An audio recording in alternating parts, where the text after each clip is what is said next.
Public speaking സ്കില്ലിന്റെ പ്രത്യേകത എന്താണെന്നറിയോ? ഇതിന്റെ പേരാണ് ഇൻകം അറ്റ് വിൽ. നിങ്ങൾ ആഗ്രഹിക്കുന്ന സമയത്ത് ആഗ്രഹിക്കുന്ന അത്രയും പൈസ നേടാൻ ഈ സ്കില്ല് നിങ്ങളെ സഹായിക്കും. ഇപ്പോഴും നമ്മുടെ നാട്ടുകാർക്ക് മനസ്സിലായിട്ടില്ല എന്താണ് ഈ പബ്ലിക് സ്പീക്കിങ്ങിൻ്റെ പൊട്ടൻഷ്യൽ എന്ന്. എത്ര ബില്യൺ ഡോളേഴ്സിൻ്റെ മാർക്കറ്റാണ്, എത്ര ബില്യൺ ഡോളേഴ്സിൻ്റെ ഇൻഡസ്ട്രിയാണ് പബ്ലിക് സ്പീക്കിംഗ് എന്ന് നമ്മുടെ ആളുകൾക്കും നമ്മുടെ അടുത്ത തലമുറയ്ക്കും മനസ്സിലായിട്ടില്ല. അവർ ചോദിക്കുന്നത്, നമ്മുടെയൊക്കെ യൂട്യൂബിൻ്റെ താഴെ വന്ന് ചോദിക്കുന്നത്, നീ ഇത്രയൊക്കെ അറിവുണ്ടെങ്കിൽ എന്തുകൊണ്ട് നീ യൂസഫ് അലിയെ പോലെ ബിസിനസ് ചെയ്യുന്നില്ല?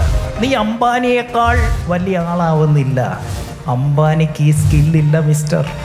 യൂസഫ് അലിക്ക് ഈ സ്കില്ലില്ല മിസ്റ്റർ. അവർക്ക് അറിവുണ്ട്, അവർക്ക് എക്സ്പീരിയൻസ് ഉണ്ട്, പക്ഷേ ഇത് പറഞ്ഞ് ഫലിപ്പിക്കാൻ ഒരു സ്കില്ല് വേണം. ആ സ്കില്ലിൻ്റെ പേരാണ് പബ്ലിക് സ്പീക്കിംഗ് സ്കിൽ.